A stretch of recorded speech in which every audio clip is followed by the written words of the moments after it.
नमस्कार, मी वृषाली कदम. जय महाराष्ट्राच्या या खास कार्यक्रमामध्ये आपल्या सगळ्यांचं स्वागत आहे. महिला दिनानिमित्त आपण हा खास कार्यक्रम आयोजित केलेला आहे आणि आपल्यासोबत महिला बालविकास मंत्री अदितीताई आहेत. खूप खूप स्वागत आपलं जय महाराष्ट्रामध्ये. धन्यवाद. अदितीताई, मला असं वाटतं की तुम्ही अशा एक मंत्री आहात की ज्यांनी एकदा नाही तर दोनदा हे खातं सांभाळलेलं आहे. त्यामुळे you know all the nook and corners असं म्हटलं तर वावगं ठरणार नाही.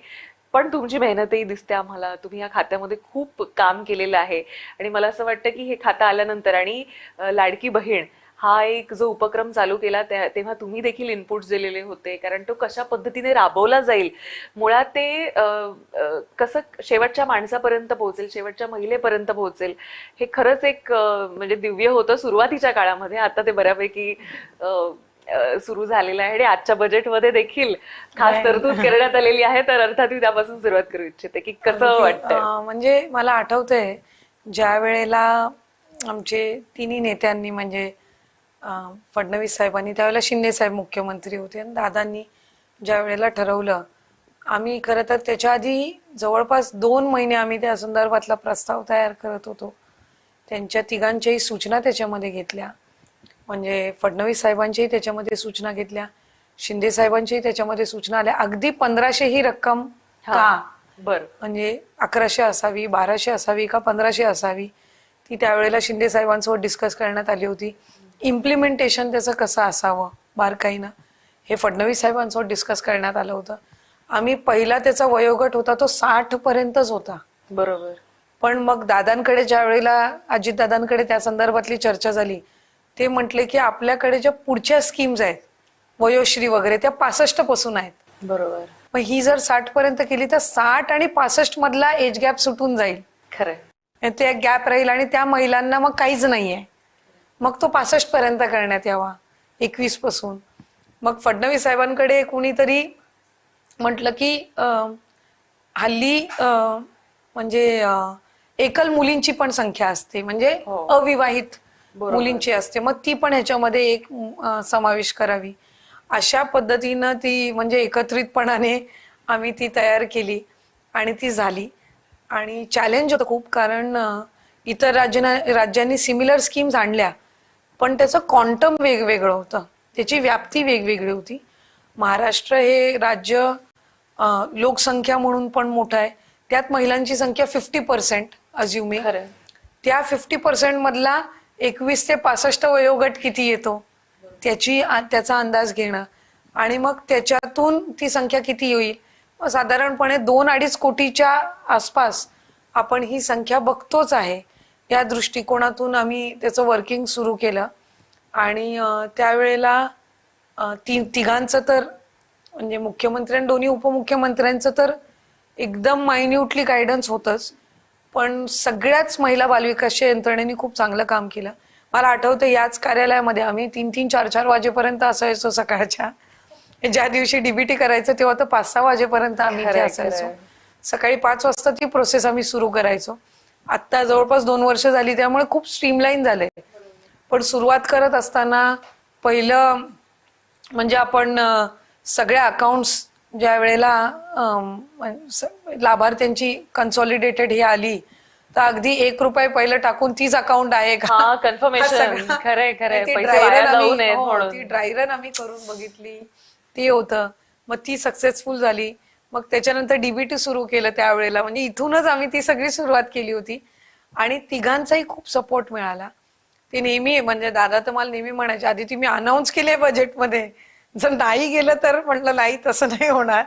आम्ही खूप मायन्यूटली त्यावेळेला डिपार्टमेंट म्हणून काम केलं.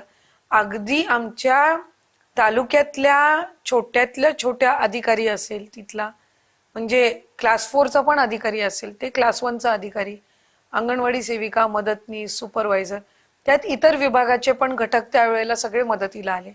अगदी ग्रामसेवक असो, वॉर्ड ऑफिसर असो, आशा सेविका असो, सगळ्यांनी त्यावेळेला आम्हाला सहकार्य केलं आणि त्याच्यातून ही एक सक्सेसफुल स्कीम होऊ शकली. आणि आज फडणवीस साहेबांनी अनाऊन्स केलं की ही अशीच कंटिन्यू राहणार आहे, त्यामुळे आम्हाला आनंद आहे. नक्कीच. मला असं वाटतं की हे इम्प्लिमेंटेशन होणं हेच एक मला वाटतं फार एक मोठं टास्क होतं, जे बऱ्यापैकी तुम्ही ओव्हरकम केलेलं आहे. मात्र महिला बाल विकास खातं हे कायम चॅलेंजिंग राहिलेलं आहे आणि तुम्ही दोनदा जसं मी म्हटलं की हे पद सांभाळलेलं आहे मुख्यत्वे.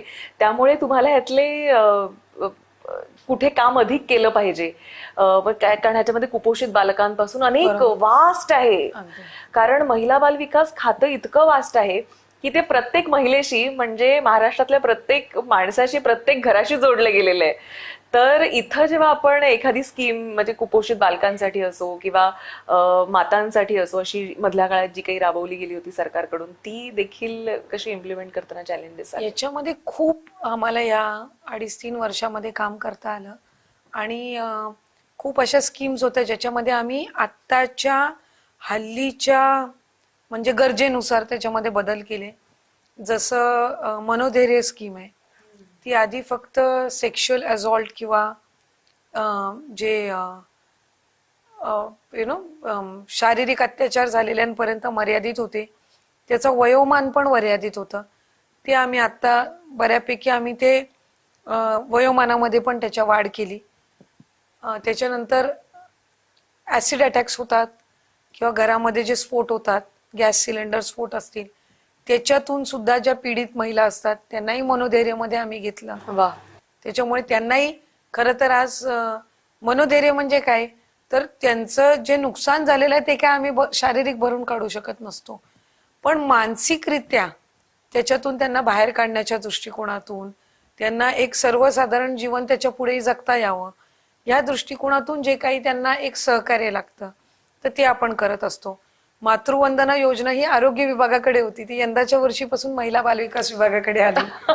आम्ही त्याचं मॅपिंग गेल्या 10 वर्षांचं जे त्याचं मॅपिंग आहे हे विभागाने 3 महिन्याच्या कालावधीमध्ये पूर्ण केलं. Difficult, it is very difficult, पण ते राऊंड द क्लॉक डिपार्टमेंटने काम केलं आणि आज तो सगळा कन्सॉलिडेट डेटा, म्हणजे ती स्कीम नॅशनल लेवलची, केंद्राची सुरू झाल्यापासूनचा जे लाभार्थी आहेत किंवा लाभापासून वंचित राहिलेले आहेत त्या सगळ्यांचा डेटा आम्ही कन्सॉलिडेट विदिन 3 मंथ्स, आम्ही 3 महिन्याच्या आत आम्ही केला.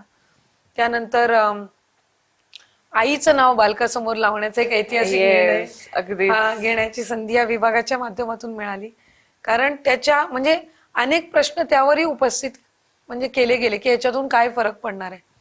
आमचं त्याच्यामध्ये हे होतं की जे निर्णय शासन घेतं हे फक्त त्या तात्पुरत्या कालावधीसाठी नसतात, हे लॉंग टर्म मध्ये खूप महत्वपूर्ण असतात.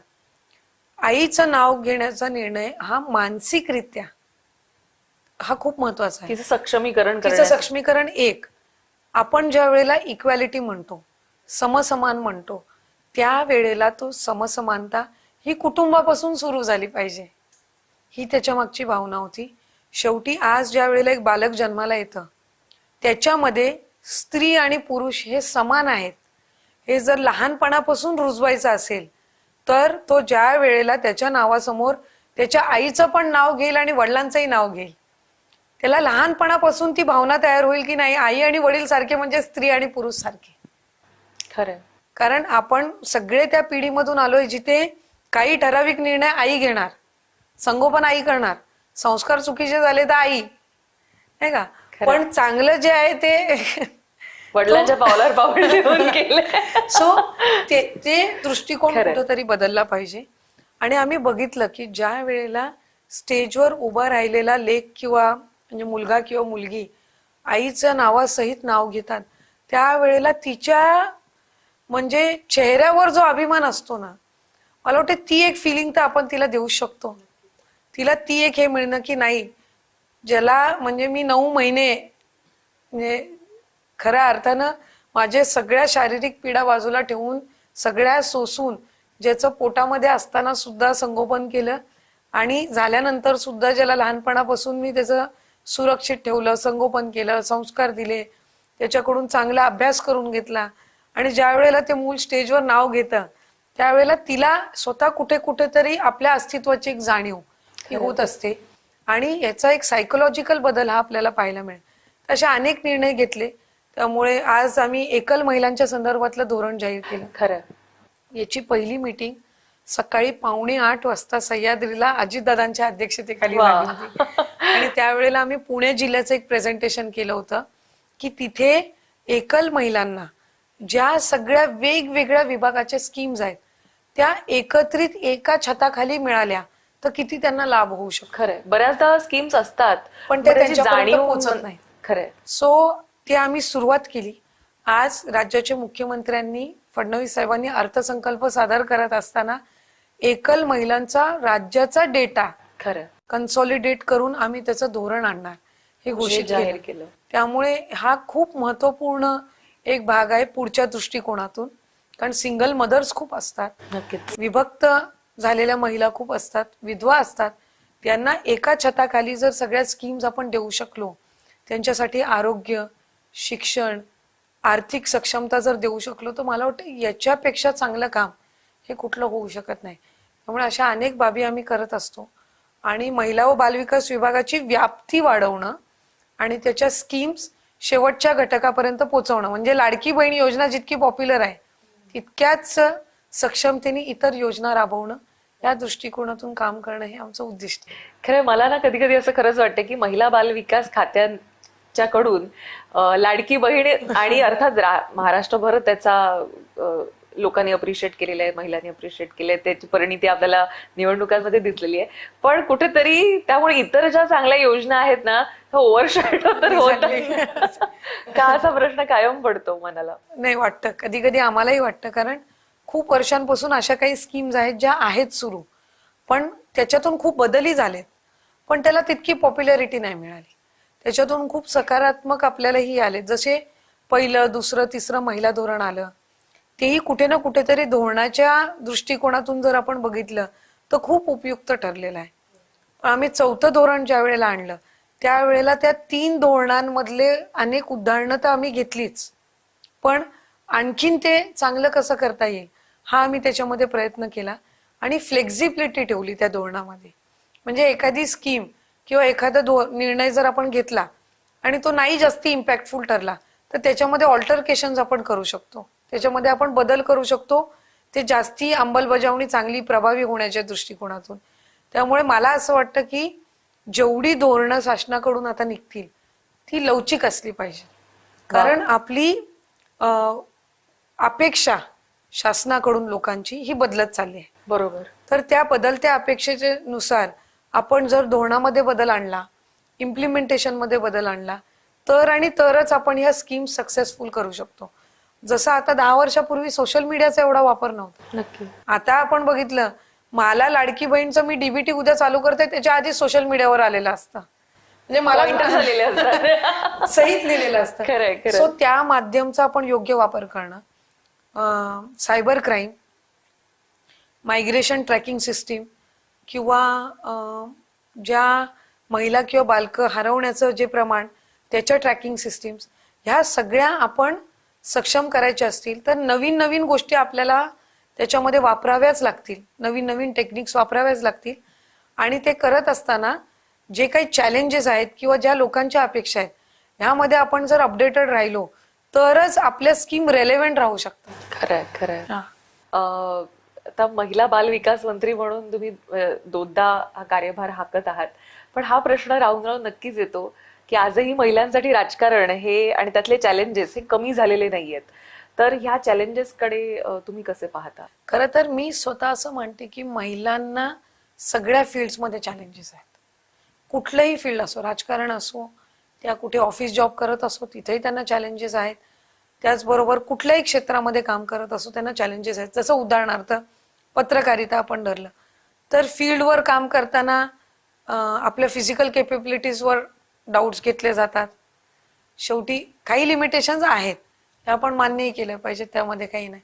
काही फिजिकल प्रॉब्लेम्स मधनं आपणही जात असतो, त्याच्यामुळे त्या थोड्या लिमिटेशन्स आपल्यावर सुद्धा येत असतात. पण आपण त्याचं कॉम्पेन्सेशन हे दुसऱ्या कुठल्या तरी आपल्या ह्याच्यातनं परफॉर्म करून आपण देत असतो. सो मला स्वतःला असं वाटत असतं की समजा एखाद्या गोष्टीबाबत मी सक्षम नसेल तर त्याचं कॉम्पेन्सेट मी दुसऱ्या ह्याच्यातून केलं पाहिजे.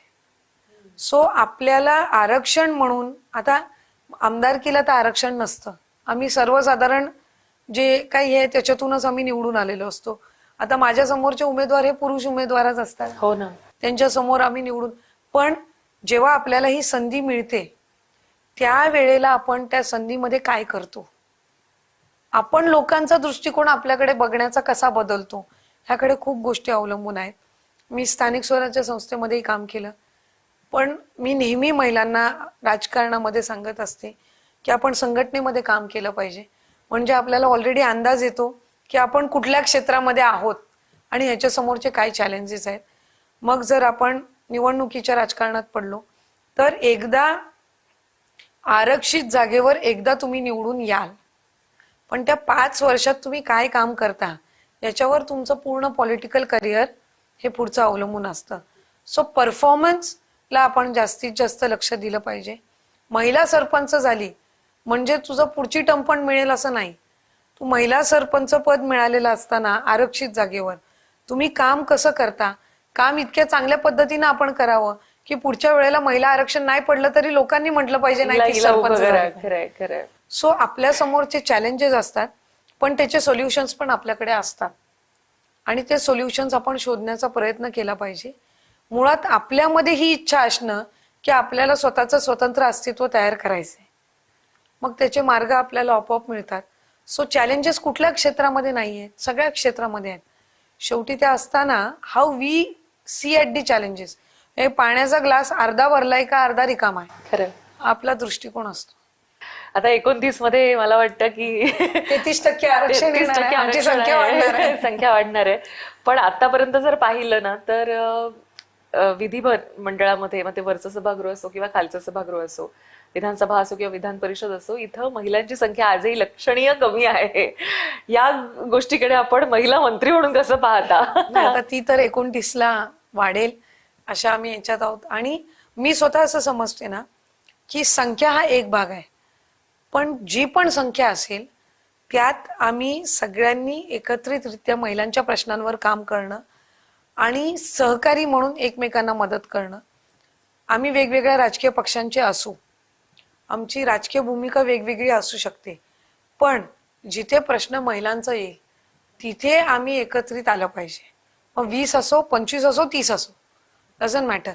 एकदा आपण दाखवून दिलंच पाहिजे की महिला एकत्र काम करू शकतात. मग संख्या हे आम्ही आता लाडकी बहीण सारखी स्कीम आम्ही राबवली, त्यामुळे महिलांनी एकदा ठरवल्यावर काय होऊ शकतं याचं उदाहरण हे सगळ्यांनी बघितलेलं आहे. त्यामुळे संख्या पुढच्या वेळेला वाढावीच अशी आमची 100% भूमिका राहणारच. त्याबाबत काही दुमत असण्याचं कारण नाही आणि ती संख्या वाढली पाहिजे. आरक्षणातूनही वाढली पाहिजे, पण विदाऊट आरक्षणातून सुद्धा वाढली पाहिजे. आणि त्या पद्धतीनं आम्ही सगळ्यांनी मिळून जर पावलं उचलली तर मला वाटतंय, मला खात्री आहे, प्लस ज्या महिला आमदार आहेत ह्या आमदार असताना काय उदाहरण ठेवतात त्याच्यातून महिला आमदारांची किंवा लोकप्रतिनिधींची संख्या त्या परसेप्शननी सुद्धा वाढू शकते. खरंय. पण महिलांच्या कार्यक्षमतेवर संशय घेणारी पुरुषी मानसिकता दिसते आपल्याला, तर ती राजकारणात तुम्हाला किती प्रभावीपणे दिसते किंवा ओव्हरऑल समाजामध्ये वावरताना तर ती दिसतेच? याकडे कसं असतं की खरं तर मी आपण म्हटला मी महिला मंत्री म्हणून म्हणजे कॅबिनेटमध्ये मी 2 वेळा काम केलं. आधी मी राज्यमंत्री म्हणून होते. राज्यमंत्री म्हणून असताना आम्ही 4 मंत्री होतो त्यावेळेला. मला वाटतं कॅबिनेट 4 यशोमतीताई होत्या, वर्षाताई होत्या, पंकजाताई नाही त्यानंतर आल्या. त्याच्यानंतर मी महायुतीच्या सरकारमध्ये शिंदेसाहेब मुख्यमंत्री असताना एकटीच महिला मंत्री हो, होते. एकटीच कॅबिनेट जेव्हा ही लाडकी बहीण स्कीम आली. खरंय. पण ती ज्या वेळेला स्कीम आली सर्वात मोठं बजेट असणारी ती स्कीम होती. पण माझ्या तिन्ही म्हणजे सीएम त्यावेळेला शिंदेसाहेब होते, उपमुख्यमंत्री फडणवीस साहेब होते आणि आमचे नेते ज्यांच्या नेतृत्वाखाली आम्ही काम करत होतो ते उपमुख्यमंत्री अजितदादा होते. त्यांच्यापैकी एकही किंवा मंत्रिमंडळापैकी एकही म्हटलं नाही की एवढी मोठी स्कीम आहे तर एक महिला सांभाळू शकेल की नाही. कधीच कोणी म्हटलं नाही. उलट त्यांनी ती स्कीम इम्प्लिमेंटेशन महिला व बालविकास विभागाकडेच दिलं. शेवटी त्यावेळेला कॅबिनेट मंत्री म्हणून माझी पहिली टर्म होती. खरं. सो त्याच्यापेक्षा जास्ती प्रोत्साहन एका लोकप्रतिनिधीला किंवा एका महिला मंत्रीला किंवा आमदाराला काय असू शकतं की सगळे पुरुष मंत्री आहेत, तिन्ही मुख्य पदावर बसलेले पुरुष आहेत. मी एकमेव महिला मंत्री आहे. त्यावेळेला राज्यमंत्री नव्हतीच, पण अख्ख्या कॅबिनेटमध्ये एकमेव महिला पण मंत्री. सर्वात मोठी स्कीम ही तिच्या माध्यमातून राबवली जावी, याच्यापेक्षा मोठं एनकरेजमेंट हे कुठूनच मिळू शकत नाही. म्हणून महाराष्ट्र आपण प्रगतिशील किंवा पुरोगामी का म्हणतो, याचं एक उदाहरण मला त्या निमित्ताने पाहायला मिळालं. आज मी आणि पंकजाताई आहोत आणि राज्यमंत्री म्हणून माधुरीताई आणि मेघनाताई आहेत. आम्हाला चौघींनाही चांगल्या पद्धतीनं संधी दिली जाते, पण शेवटी ती संधी मिळाल्यानंतर आम्ही सगळ्या जणी परफॉर्मन्सकडे अधिकाधिक लक्ष देतो. आज विधिमंडळामध्ये सुद्धा परफॉर्म करताना प्रश्न आले की त्याची उत्तरं देणं. समोरचा आमदार हा नाही विचार करत की ही महिला मंत्री उभी आहे, त्यांना उत्तराची अपेक्षा असते. त्यांना चांगलं काम झालं पाहिजे, त्यांना अपेक्षित असणारी उत्तरं ही विभागाकडून मिळाली पाहिजे, हीच त्यांची भूमिका असते. आणि ती जर आम्ही व्यवस्थित पार पाडली, आम्हाला सगळे मंत्रिमंडळातले सपोर्ट करणारे असतात. त्यामुळे सुदैवाने मला तसा अनुभव आला नाही. आणि मला स्वतःला असं वाटतं की आपण जर तो दृष्टिकोन सकारात्मक ठेवला तर नकारात्मक सगळीकडेच असतं, पण त्यात पॉझिटिव्हिटी शोधणं. आणि मला तर वाटतं की मला समजा कोण म्हटलं की करू शकणार नाही, मला वाटतं करूनच दाखवावं. तर हे जास्ती असते. खरंय. आणि महिला बॉसला कसं घेतलं जातं, म्हणजे मला असं वाटतं की ज्यावेळी सुरुवातीच्या MOS असताना देखील ज्यावेळी बॉस म्हणून तुम्ही आलेला होतात, तो कसा एक अनुभव होता? आणि म्हणजे कारण त्यावेळी महिला बॉस या फार कमी असायच्या. नाही, कसं आहे, मी एक लोकप्रतिनिधी म्हणून नेहमी प्रयत्न केलाय की आपणच काहीतरी त्या पदावर बसलोय म्हणून मोठे आहोत आणि आपल्याला सगळ्याच गोष्टी कळतात, हा ॲटिट्यूड मी कधी ठेवला नाही. म्हणजे आज माझी कॅबिनेट मंत्री म्हणून दुसरी वेळ असेल, राज्यमंत्री म्हणून मी एकदा काम केलं असेल, तरी आजही माझ्या विभागासोबत काम करत असताना अगदी माझ्या विभागातला एक जिल्ह्यातला अधिकारी जरी आला आणि त्यांनी चांगली सूचना मांडली तरी, आणि मला नवीन काही शिकायला मिळालं, तर मला खूप आनंद होतो. रिसिव्हिंग मोड. हा, रिसिव्हिंग. आणि ते असलं पाहिजे, तरच आपण ज्या पदावर बसलोय त्याच्यामध्ये चांगलं काम करू शकतो.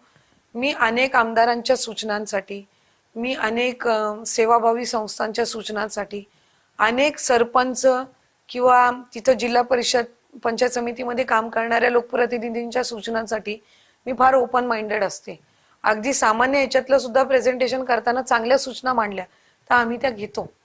कारण मला असं वाटतं की आपण शिकण्याची वृत्ती ही ठेवली की ऑटोमॅटिकली आपला रॅपो डिपार्टमेंट सोबत चांगला जुळतो. माझ्या विभागासोबत खूप चांगला रॅपो आहे आणि मी कुठेही मीटिंग मध्ये बसली तरी अगदी शेवटच्या ह्याला तो अधिकार आहे की त्यांनी मीटिंग मध्ये काही सूचना द्याव्या. अजिबात काही हे नसतं की सचिवांनी सूचना द्याव्या विभागाच्या माध्यमातून, का क्लास 4 अधिकारी का बोलतोय. अगदी सामान्यातला सामान्य तिथं ग्राउंड लेवलवर काम करणारा अधिकारी हे म्हटलं की नाही मॅडम आपण असं नाही असं केलं तर आम्ही चांगल्या पद्धतीनं ग्राउंड लेवलला इम्प्लिमेंट करू शकू, आम्ही हो म्हणतो, त्यात काही नाही. आणि मला असं वाटतं की मला आणखीन खूप शिकायचंय आणि मला ती शिकण्याची मानसिकता पुढे ठेवूनच काम करायचंय. आणि अधिकारी, ब्युरोक्रेसी आणि लोकप्रतिनिधी हे ज्या वेळेला पॅरलली असतात पण एकत्रित समन्वय साधून काम करतात, त्याच वेळेला आपण शासन पुढे नेऊ शकतो. असं नेहमी म्हटलं जातं की रेड टेपिझम किंवा ब्युरोक्रेसी ही कायम काही गोष्टी अडवत असते किंवा काय. आता तुम्ही इतकी वर्ष आहात सिस्टीम मध्ये, तर कसं वाटतंय की हे कशा पद्धतीने चालतं, की खरंच अशा पद्धतीनं काही अधिकारी थांबवतात किंवा कधी असं होतं की कसं आहे, एक लोकप्रतिनिधी म्हणून आम्हाला दर 5 वर्षांनी निवडणुकीला सामोरं जायचं असतं. सो ग्राउंड लेवलला आम्ही लोकांना आन्सरेबल असतो. आपलं लोकप्रतिनिधी म्हणून आमचं काम आहे की आम्ही लोकांच्या ज्या भावना आहेत किंवा त्यांची जी मागणी आहे त्या दृष्टिकोनातून तिथं हे करणं. ब्युरोक्रेसीचं काम असतं की नियम आणि निकष हे तपासणं. याची जर आपण व्यवस्थित जोड केली की ही मागणी आहे पण नियम आणि निकषानुसार आपण ही मागणी 100% नाही तर 80% पूर्ण करू शकतो, तर आपण त्यांनी सुरुवात केली पाहिजे. जर मी अडून राहिली की नाही 100%च ती झाली पाहिजे तर ती कधी नाही होऊ शकणार. पण त्याची सुरुवात झाली पाहिजे. मग ती सुरुवात होत असताना आपण हा नियम थोडा याच्यामध्ये आपण निकषांमध्ये थोडे बदल करूया, कुठेही शासनाचं नुकसान न करता, नियमांचं उल्लंघन न करता, पण आपण ही बाब संघटनेची ऐकून घेतली पाहिजे किंवा लोकांची ऐकून घेतली पाहिजे. त्यामुळे दोन्ही गोष्टींची सांगड घालून केलं तर काही अडचण येत नसतात. शेवटी तेही चांगलं काम करायला आलेले असतात, पण थेट लोकांसोबत संपर्क हा आमचा असतो. त्याच्यामुळे त्याची जर व्यवस्थित जोड आपण घातली तर चांगलं होत असतं. आणि मी नेहमी अधिकाऱ्यांसोबत संवाद साधत असताना मला माहिती आहे की अधिकाऱ्यांचा अनुभव माझ्यापेक्षा या क्षेत्रातला जास्ती आहे, पण व्यवस्थित पद्धतीनं आपण मांडलं आणि ते अनुभव आपण किंवा ती जनभावना आपण त्यांच्यापर्यंत पोहोचवली तर कामं होतात, नाही होतात अशातला भाग नसतो. अगदी आपण पाहिलं तर सुनीता विलियम्स एकीकडे, पेप्सिकोच्या इंद्रा नुरी असतील, सुधा मूर्ती, हरमीत कौर, कुठल्या क्षेत्रामध्ये महिला तशी मागे नाहीये. पण संपूर्ण समाजाची मानसिकता अजून महिलांच्या प्रती तितकी बदललेली नाहीये. असं का होतंय? शेवटी कुठे ना कुठेतरी ही उदाहरणं कमी आहेत. ही उदाहरणं कमी आहेत. आपण आज हीच नावं का घेतो? कारण आपल्याला माहिती आहे त्या सगळ्या संघर्षातून पुढे आलेल्या आहेत, पण ही लिमिटेड उदाहरणं आहेत म्हणून ती आपल्याला पॉप्युलर उदाहरणं म्हणून वाटतात, but at the same time ती कमी वाटतात. ज्या वेळेला यांच्या संख्येमध्ये वाढ होईल तेव्हा आपल्यालाही वाटेल की नाही. आणि या प्रत्येकीचा प्रवास हा कुठे ना कुठेतरी संघर्षमय राहिलेला आहे. त्यामुळे आपल्याला संघर्ष करूनच हे मिळतं. हे ज्या वेळेला ह्या सत्याचा स्वीकार करू आपण, त्यावेळेला आपण त्याच्या प्रतीचं पहिलं पाऊल उचलू. प्रत्येक जण इतकी मोठी होऊ शकेल अशातला भाग नाही, पण प्रत्येक जणींनी जर हा विचार ठेवला की माझ्या आयुष्याच्या शेवटच्या घटकात मी काहीतरी केलंय आणि माझं स्वतःचं अस्तित्व हे ज्या कुठल्या टप्प्यावर असेल ते तयार झालंय, हे मला करायचंय, ही मानसिकता मनामध्ये असणं गरजेचं आहे. एक समजा मी ठीक आहे, मला एक राजकीय वारसा होता, शेवटी मला तो एक प्लॅटफॉर्म मिळाला. प्रत्येकीला कदाचित तो नाही मिळणार, पण शेवटी संघर्ष हा प्रत्येकाच्या ह्याला वेगवेगळ्या पद्धतीने येतच असतो. आता मला माहितीये माझं कंपॅरिझन माझ्या वडिलांसोबत केलं जाणार, पण त्या कंपॅरिझनच्या पलीकडे जाऊन जर मी कामच नाही केलं तर at the end of the day मला मिळालेल्या ऑपॉर्च्युनिटीचं मी काय केलं? सो ही क्वेश्चन करण्याचं असलं पाहिजे. सरपंच म्हणून जर एका सामान्य कुटुंबातील स्त्रीला संधी मिळाली तर तू त्या 5 वर्षामध्ये काय केलं याची अकाउंटेबिलिटी आपण ज्या वेळेला ठेवू त्यावेळेला ऑटोमॅटिकली आपण पुढे जाऊ. सो प्रत्येक क्षेत्रामध्ये इतरां एवढंच, जे हे उदाहरणं तुम्ही म्हटलात त्यांच्या एवढंच यशस्वी आपण होऊ शका असं नाही. आता प्रत्येक महिला काय पंतप्रधान होऊ शकणार आहे का? प्रत्येक महिला काय मुख्यमंत्री होऊ शकणार आहे का? पण जी संधी आपल्याला मिळते त्याच्यामध्ये जरी आपण आउटशाईन करू शकलो तरीही आपण आपल्याला जी संधी मिळाली त्याच्यामध्ये आपण चांगलं काम केलं याचं समाधान असू शकतं. आता मी स्पोर्ट्समध्ये पण ऍक्टिव्ह राहिले तर मी तालुका लेवल डिस्ट्रिक्ट लेवल पर्यंत पोहोचली. माझी तेवढी क्षमता होती, पण मी स्टेट लेवल पर्यंत का नाही पोहोचली? हे जर मी धरून ठेवलं तर मग डिस्ट्रिक्ट लेवल पर्यंत तरी मी पोहोचली आहे ना. सो आय थिंक हा एक सायकोलॉजिकल हा मेंटॅलिटीचा पण हे राहतो. आणि मला असं वाटतं की आपण प्रत्येकानेच त्या तितक्या ह्याच्यापर्यंत पोहोचू, नाही पोहोचलो तर आपण डिप्रेशन मध्ये जातो. तर तसं नसतं. एक तर आपण कम्पॅरेटिव्ह अनालिसिस सोडून दिलं पाहिजे की तिला मिळालं मला का नाही मिळालं. अरे पण जे तिच्याकडे नाही ते तुझ्याकडे आहे. सो ही पॉझिटिव्ह ऍटिट्यूड आपण जर ठेवला तर मला असं वाटतं की आपण खूप अशा महिला आहेत ज्या चांगलं काम करतात. प्रत्येकीला मीडिया पब्लिसिटी नाही मिळत, प्रत्येकीचं नाव त्या ह्याच्यामध्ये नाही मिळत, पण आपण काम करत राहणं आणि त्याच्यातून आपलं स्वतंत्र अस्तित्व आणि त्याच्याही पेक्षा जास्ती फायनान्शियल सिक्युरिटी आपण मिळवावी. मला वाटतं की सगळ्या महिलांनी पहिलं ते बघितलं पाहिजे की आपण फायनान्शियली इंडिपेंडंट असलं पाहिजे. नक्कीच. मला असं वाटतं की ह्या प्रश्नाचं उत्तर देताना अनेक मुद्द्यांना तुम्ही खरं तर हात घातलाय. सगळ्यात महत्वाचं म्हणजे मला असं वाटतं की ज्या पद्धतीनं लाडकी बहीण योजना सुरू झाली आणि त्या महिलांना 1500 रुपये मिळायला लागले, तर कुठेतरी त्या महिलांनी अनेक ठिकाणी बचत गट स्थापित केले, त्याच्यातून काही बिझनेसेस चालू केले. म्हणजे केवळ दर महिन्याला 1500 येत आहेत ना, तर ते खाऊन संपवा असं न करता त्यातून ते झाड कसं वाढेल पैशाचं याकडे देखील अनेक महिला आणि काही गट निर्माण करून त्यातून प्रोडक्टिव्हिटी कशी वाढेल, अधिक पैशाला पैसा कसा जोडला जाईल. एक्झॅक्टली. आमच्यासाठी ह्याच सक्सेसफुल केस स्टोरीज आहेत. आता त्या महिला जर म्हटल्या असत्या की 1500तनं मी हजारो कोटीचं तर होणार आहे का? नाही. म्हणजे सी वी शुड, म्हणजे ती एक फॅक्ट आणि रियालिटी सुद्धा आपण ही केली पाहिजे. पण मी 1500चे 15,000 करू शकते, मग मी 15,000चे 50,000 करू शकते, 50,000चे 1,00,000 करू शकते, त्याच्यावरनं 5,00,000पर्यंत जाऊ शकते. ही ज्या वेळेला त्या फेजेसमध्ये हे करतील त्यावेळेला नक्कीच त्यांना यश मिळतं. अशा अनेक महिला बचत गट आहेत ज्यांनी सुरुवात 50,000च्या कर्जापासून केली आणि आज त्या 50,00,000पर्यंतचं कर्ज घेत आहेत. वा. सो आपली कॅपॅसिटी, आपलं केपेबिलिटी ओळखून जर आपण पावलं उचलली आणि आपण टप्प्याटप्प्याने जर आपली उद्दिष्ट वाढवली तर 100% आपण सक्सेसफुल होऊ शकतो. आणि कुठे ना कुठेतरी मला असं वाटतं की जसं मी म्हटलं की आपण जर कम्पेअर करत राहिलो ना तर आपण कधीच आपण किती सक्सेसफुल झालोय याचं समाधान आपल्याला राहणार नाही. पण आपण कुठून सुरुवात केली होती आणि आपण कुठपर्यंत आलोय हा जर प्रवास आपण बघितला तर आपण नक्कीच समाधानी आणि मानसिकरित्या आपण सक्षम राहू शकतो. खरं. मला असं वाटतं की कंपॅरिझन हा एक महत्वाचा मुद्दा खास करून तुमच्या बाबतीत सुरुवातीच्या काळात नक्कीच येत होता. त्यावेळी कसं वाटत होतं, कारण तटकरे यांची जी ओव्हरऑल रणनीती असायची, पक्ष कसा चालवायचा, कशा पद्धतीनं अजितदादांना ते इतक्या मोठ्या प्रमाणावर त्यांचा एक सपोर्ट सिस्टीमच ते निर्माण करायचे आणि त्यांची खास खासियत होती की कोणाशी वैर नाही आणि सगळ्यांकडून म्हणजे कसं पक्षाला मजबूत करता येईल, बळकट करता येईल. मला असं वाटतं आजही तटकरेंचा अमुक असा वैरी असा शोधूनही सापडणार नाही. राजकारणामध्ये सामान्यतः असं असतं, पण मला असं वाटतं की ते फार एक त्यांचं त्यांनी एक एक्झाम्पल सेट तसं केलेलं होतं, एक वेगळ्या पद्धतीचं राजकारण. आणि जेव्हा तुम्ही आला तेव्हा सुद्धा अर्थात त्या अपेक्षा होत्या, त्यांच्या बोलण्याची शैली, भाषण मांडण्याची, ते स्वतः अर्थमंत्री म्हणून त्यांनी अनेक अर्थसंकल्प आमच्या समोरच आम्ही ते पाहिलेले होते. सो जेव्हा तुम्ही सुरुवातीला उभं राहायचात मुद्दा मांडायला तेव्हा नक्कीच त्या काळामध्ये कंपॅरिझन ही व्हायची. पण मला असं वाटतं की आता तुम्ही देखील काही मैल पुढे आलेले आहात.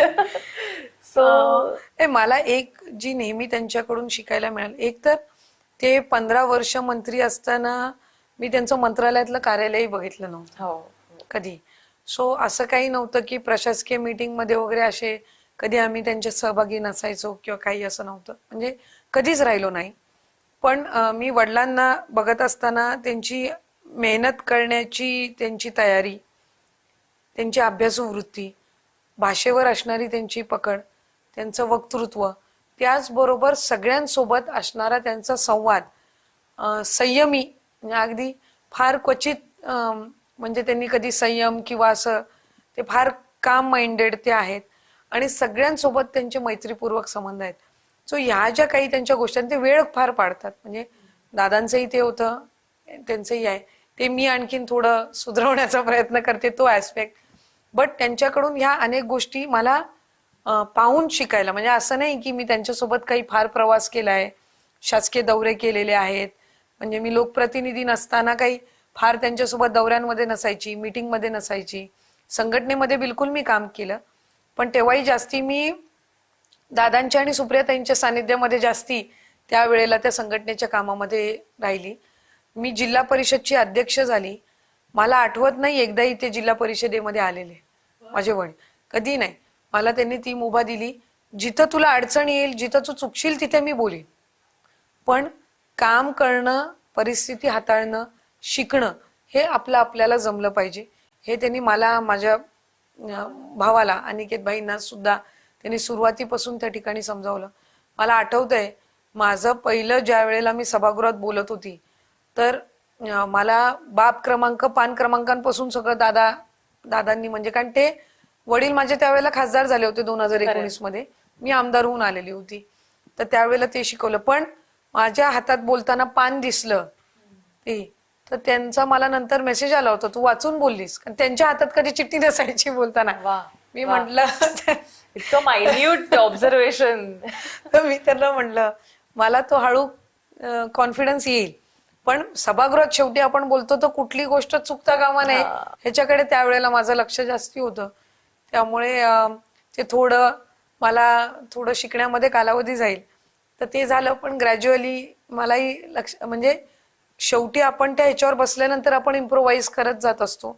त्यामुळे हळूहळू मी सुद्धा त्याच्यातनं इम्प्रोव्हाइज आणखीन करून गेले. आणखीनही भरपूर मला इम्प्रोव्हाइज व्हायचे. पण काही त्यांच्याकडून ज्या शिकलेल्या गोष्टी आहेत त्याच्यामध्ये त्यांचे सगळ्यांसोबतचे जे चांगले संबंध आहेत. मी स्वतः असं मानते की प्रत्येकाला काम करायला खूप स्कोप आहे आणि स्पेस आहे. असं नाहीये की आपण एकमेकांच्या ह्याच्यामध्ये कुठं अडलंच पाहिजे किंवा म्हणजे हे पुढे गेलं तर माझं काय होणार, ते पुढं, तर असलं हे माझ्याही मनामध्ये कधी येत नाही. मला स्वतःला असं वाटतं की आम्हाला सगळ्यांना खूप स्पेस आहे. आमचे मतदारसंघ वेगवेगळे असतात. शेवटी संधी ही प्रत्येकाला त्याला लक पण लागतं किंवा काही वेळेला त्याच्यामध्ये वेगवेगळे समीकरणं पण असतात. मंत्रिमंडळ ज्या वेळेला स्थापित होतं त्यावेळेला वेगवेगळे समीकरणं सुद्धा असतात. That doesn't make me more capable than other. प्रत्येक जण आमच्यातला केपेबल असतो. प्रत्येक जण 3-5 लाख लोकांमधनं निवडून आलेला असतो. शेवटी संधी 40च मंत्रीपद आहेत तर 40 जणांनाच मिळणार, 288 जणांना तर मिळू शकत नसते. पण ते आमच्यापेक्षा जास्ती केपेबल असतात आणि असूही शकतात.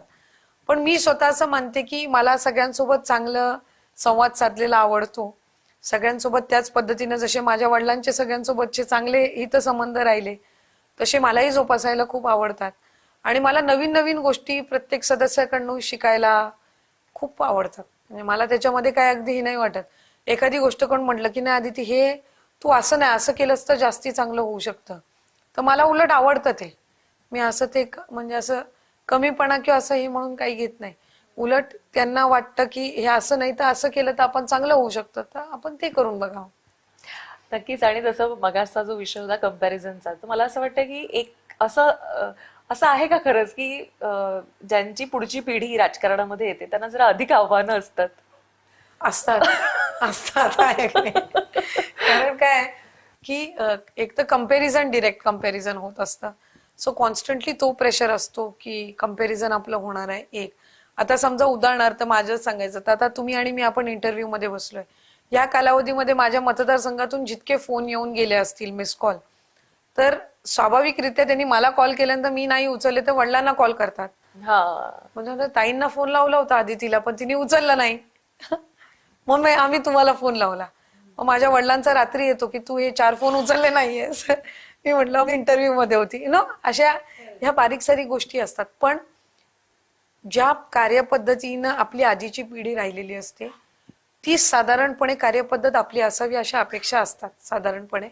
पण त्यात नवीन प्रत्येक 5 वर्षांनी एक नवी पिढी तयार होत असते. त्यांच्या समोरचे चॅलेंजेस वेगळे असतात, त्यांचं विजनही वेगळं असतं आणि लोकांच्या त्यांच्याकडून असणाऱ्या अपेक्षा वेगळ्या असतात. आता माझ्याकडे 18 वर्षाची एक विद्यार्थी किंवा विद्यार्थिनी हे माझ्याकडे ज्या पद्धतीनं बोलू शकतात त्या कम्फर्ट लेवलनी कदाचित ते माझ्या वडिलांकडे नाही बोलू शकणार. माझ्या वडिलांच्या वयाचे जेवढे त्यांच्यासोबत कम्फर्ट लेवलनी बोलू शकतात ते कदाचित माझ्यासोबत नाही बोलू शकणार. सो हा जो गॅप आहे हा भरून काढण्याच्या दृष्टिकोनातून आम्हाला काम करावं लागतं. प्लस ज्या वेळेला आधीची पिढी मंत्री होते किंवा लोकप्रतिनिधी होते तेव्हा लँडलाईन होता. त्यावेळेला इतकं डायरेक्ट ऍक्सेस फोन किंवा व्हॉट्सअप. हल्ली तर आम्हाला आमंत्रण पण व्हॉट्सअपवर येतं. आणि व्हॉट्सअप जर चुकून गडबडीत नाही पाहता आला तर अजूनही सीन नाही झालंय ते पण बघितलं जातं. मग सीन झालंय मग उत्तर का नाही दिलंय. सो ह्या सगळ्या गोष्टी असतात. सोशल मीडिया इन्क्रीज झाले. मला नाही आठवत आधी सगळ्यांच्या सोशल मीडियाच्या अकाउंट्स तर आता ह्या 5-7 वर्षामध्ये कंपल्शन झालंय, तुम्हाला आवडो न आवडो पण सोशल मीडियावर तुम्ही अपडेटेड राहिलं पाहिजे. जर अपडेटेड नसाल, तुमची पोस्ट नाही पडली म्हणजे तुम्ही काम नाही करत. हो, खरंय खरंय खरंय. हे असा ग्रह आजकाल होतो. त्यामुळे नाईलाजाने का होईना आपण त्या प्रत्येक अपडेटच्या टाकाव्या लागतात. म्हणजे कधी कधी असं तुम्हालाही वाटत असेल ना की अरे काय आता हेही कुठे टाकू, पण ते टाकावं लागतं. किंवा एखादा कार्यक्रम आपण केला तर आपल्याला तो टाकावाच लागतो. कारण त्या कार्यक्रमात आलेली मंडळी म्हणतात की आमचा का नाही पोस्ट केली ताईंनी, आम्हाला ताईंबरोबर दिसायचं होतं किंवा आम्हाला कोलॅब का नाही केलं. असतं ते फार असतं. कोलॅब त्यांनी केलं तर आम्ही एक्सेप्ट करावं लागतं. सो या सगळ्या गोष्टी आहेत. पण अपार्ट फ्रॉम दॅट मला असं वाटतं की पॉलिटिकल स्टेबिलिटी पण जी आहे ती आधीच्या तुलनेमध्ये आत्ताची पॉलिटिकल स्टेबिलिटी ह्याच्यामध्येही खूप फरक आहे. सो मी पहिल्या टर्म पासून आता म्हणजे 2019 पासून ते 2026 आहे ह्या सगळ्या काळामध्ये आम्ही पॉलिटिकल स्टेबिलिटी अनस्टेबिलिटी काय आहे ही आम्ही सगळी अनुभवलेली आहे. खरंय, सो खरंय, आधीच्या खरंय. जनरेशन मध्ये ती थोडीफार असेल पॉलिटिकल म्हणजे अनस्टेबिलिटी, पण ती इतक्या आणि प्रमाणामध्ये तुम्ही नव्हती इतकं तेव्हा. राजकारण बदलताना पाहिलेलं आहे. म्हणजे आम्ही So, पहिल्या टर्म मध्ये तर तिथे इथे तिथे इथे असं बऱ्याच गोष्टी. सो दर दर अधिवेशनाला आम्ही घोषणा देतोय, आम्ही पाठिंबा देतोय.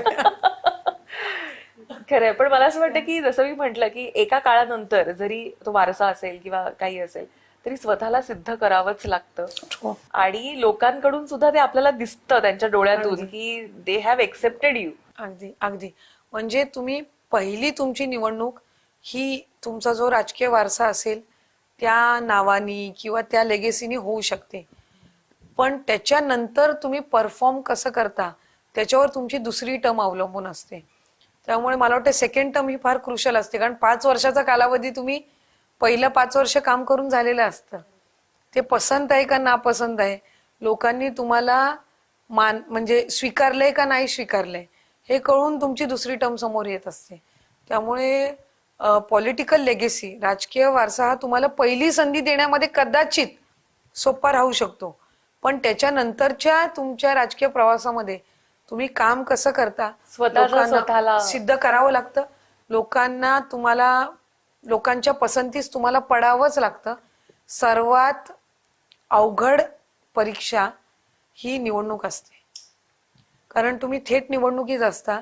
3.5-4 लाख लोकांना तुम्हाला कन्व्हिन्स करायचं असतं की तुम्ही आम्हाला मार्क द्या. खरंय, खरंय, ह्याच्यापेक्षा जास्त अवघड परीक्षा कुठली असू शकत नाही. खरंय, खरंय. आणि ह्या सगळ्यामध्ये अदिती तटकरे यांना कधी बॅडमिंटन आता खेळता येतं का, हा माझा खरा प्रश्न आहे. आणि ह्या पुढचा इंटरव्ह्यू तर मी तर म्हणते आपण बॅडमिंटन कोर्ट मध्ये केला पाहिजे, किंवा नक्की त्या करू. बहाण्याने तरी 1 तास तुम्हाला थोडी विश्रांती आणि आपण मनसोक्त नक्की करू, खेळता नक्की. येईल. नेक्स्ट इंटरव्ह्यू बॅडमिंटन कोर्ट मध्ये नक्की करू. आधी वेळ मिळायचा, आता तितकासा वेळ मला मिळत नाही, स्वाभाविक आहे. पण मी सकाळच्या वेळेत थोडं योगा, थोडं एक्सरसाइजेसनी मी सुरुवात करते. मी न्यूजपेपर्सनी कधी सकाळची सुरुवात करत नाही, कारण नो ऑफेन्स, पण मला ते थोडं म्युझिक ऐकून किंवा थोडं पॉझिटिव्हिटीने विच टाइप ऑफ म्युझिक, कुठल्या? Any kind of music. पण असं काही नाही. कधी कधी एखादा भगवद्गीतेतला श्लोक ऐकून पण मी सुरुवात करते, कधी कधी हनुमान चालीसा ऐकूनही सुरुवात करते, कधी कधी एखादं जुनं 60-70s मधलं गाणं ऐकूनही सुरुवात करते, कधी कधी आता लेटेस्ट गाणं ऐकूनही सुरुवात करते. So it depends. आत्ताचं फेवरेट सॉन्ग कुठलं जे आवडतं? आता रिसेंट मध्ये फार जे गाणं खूप भावतं की that somewhere you can relate with that song or something like that. असं स्पेसिफिक कुठलं सॉन्ग नाहीये ज्याला मी रिलेट वगैरे करते. पण असं आवडतं. मला बोल आवडतात ओव्हरऑल किंवा म्युझिक मधली मला अनेक गाणी त्याच्यामध्ये आवडतात. अरिजित सिंगची आवडतात अच्छा. गाणी. मला लकी अलीची गाणी खूप आवडतात. भले बर. म्हणजे 90s मध्ये चाइल्डहुड होतं त्याच्यामुळे त्याची त्यावेळेला सिंगल सॉन्ग आवडतात. 60-70s मधली आवडतात. असं काही म्हणजे स्पेसिफिक असं एक गाणं नाही, बरीच गाणी.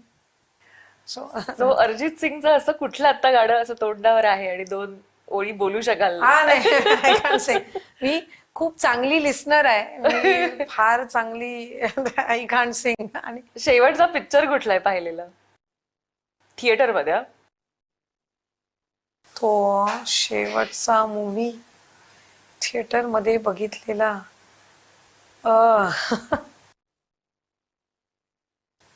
रिकॉल. हा, मी छावाचं स्पेशल स्क्रीनिंग ठेवलं होतं. येस येस हा, येस so छावा. छावा.